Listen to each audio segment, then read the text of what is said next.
स्थापना हो। हम G20 करते हैं तो भी देश के कोने कोने में जाकर के करते हैं। हमारे राजभवनों में हर राज्यों के स्थापना दिवस बनाए जाते हैं।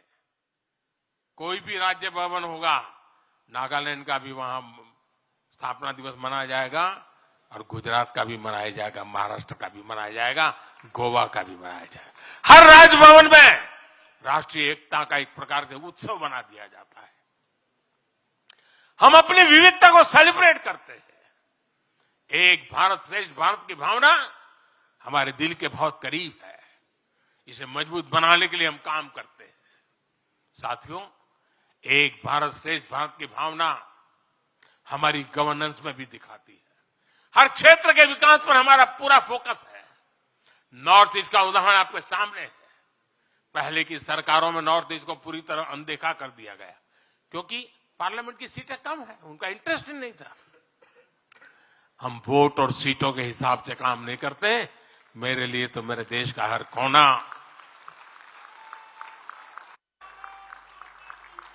समृद्ध हो, विकसित हो, ये हमारा भाव है।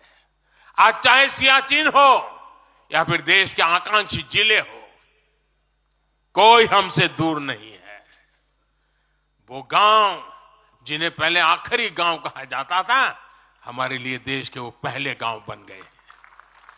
और मेरे सारे कैबिनेट के मंत्री उन गांवों में रात बिता करके आए। कुछ मंत्रियों को तो -15 डिग्री में रात को रुकना पड़ा वहां, क्योंकि हम आत्मसात करना चाहते हैं। हमारे लिए देश का हर हिस्सा महत्वपूर्ण है। हर हिस्से पर हमारा फोकस है। साथियों, जो भी राजनीति में दिलचस्पी रखता है और जिसके लिए लोकतांत्रिक मूल्य प्रमुख रहते हैं, वो भी अगर न्यूट्रल है तो पब्लिकली हमारी प्रशंसा करते हैं।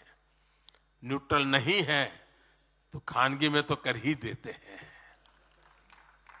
इसकी एक बड़ी वजह है, हमने समय के साथ खुद को सकारात्मकता के साथ बदलने का प्रयास किया है। हमने अपनी राजनीतिक व्यवस्था को नए और आधुनिक विचारों के लिए खुला रखा है। आजादी के बाद वर्षों तक जिन्होंने हमारे देश पर शासन किया, उन्होंने एक व्यवस्था बना दी थी। उस व्यवस्था में कुछ बड़े परिवारों के लोगों को ही सत्ता के केंद्र में रहे। उनके आसपास रहने वाले लोगों को ही राजनीतिक ताकत मिलती रही। अहम पदों पर परिवार के करीबियों को ही आगे बढ़ाया गया। हमने इस व्यवस्था को भी बदल दिया। हमने नए लोगों को मौका दिया कि वो हमारी व्यवस्था का हिस्सा बने और परिणाम ला करके दिखाएं। इससे व्यवस्था में नयापन आया और इसका लोकतांत्रिक स्वरूप कायम रहा। हमारी कैबिनेट में रिकॉर्ड संख्या में नॉर्थ ईस्ट के मंत्री हैं। नागालैंड से पहली बार एक महिला राज्यसभा में सांसद बन गई है। हमें गर्व है कि हमने पहली बार त्रिपुरा के व्यक्ति को काउंसिल ऑफ मिनिस्टर्स के अंदर स्थान दिया है। पहली बार हमारी सरकार में अरुणाचल प्रदेश को कैबिनेट मिनिस्टर मिला है। पहली बार गुर्जर मुस्लिम को राज्यसभा के लिए नॉमिनेट किया गया है। हमारी सरकार में ही गोवा से कैबिनेट मंत्री बनाया गया। हमें गर्व है कि हम बीजेपी के एक ऐसी संस्कृति का हिस्सा है जो मंत्रालय में रिकॉर्ड ओबीसी प्रतिनिधित्व सुनिश्चित किया जाता है। अमित भाई ने इसका विस्तार से वर्णन किया, इसलिए मैं ज्यादा उसके ऊपर नहीं कहना चाहता हूं। साथियों, हमारी सरकार सबके लिए है। सबका साथ, सबका विकास हमारे काम से ही झलकता है।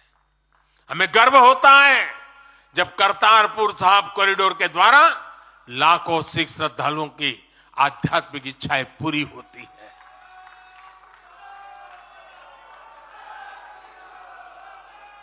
अब कल्पना कीजिए, 70 साल तक भारत की सीमा में रह करके हमारे सिख पंथ के अनुयायी दूरबीन से पाकिस्तान के अंदर करतारपुर साहिब के दर्शन करते थे। हमने रास्ते खोल दिए दोस्तों। अब वो स्थिति बदल गई है। हमने लंगर की वस्तुओं से जीएसटी भी हटा दिया।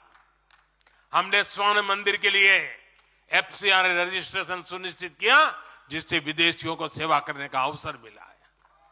पहली बार वीर बाल दिवस मनाकर हमने सत्य और न्याय के लिए बलिदान देने वाले साहसजादों को, शौर्य को सम्मान दिया। आज केरल का बच्चा भी जानता है कि साहबजादे का बलिदान कैसा था। नागालैंड का बच्चा भी जानता है कि साहबजादों ने कितना बड़ा बलिदान दिया था।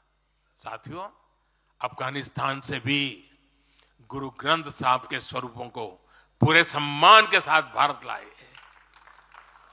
इसके साथ ही हमारी सरकार ने हज की प्रक्रिया में सुधार करके यात्रा को सुविधाजनक बनाया। आज बिना महरम के हज करना भी संभव हुआ है।